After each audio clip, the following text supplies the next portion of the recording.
1000 साल से भी ज्यादा पहले राजकुमारी जिंगजुई ने अपने लोगों पर खौफ बनाए रखने के लिए एक बहुत ही क्रूर सजा बनाई। जो भी राजकुमारी के खिलाफ गया या उस तक पहुंचने की कोशिश की, उसके करती हैं तो श्राप खत्म हो जाता है।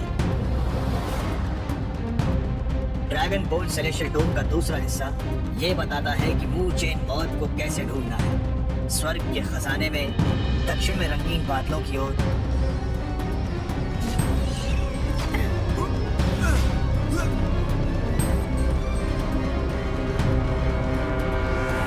छूते ही कयामत आएगी।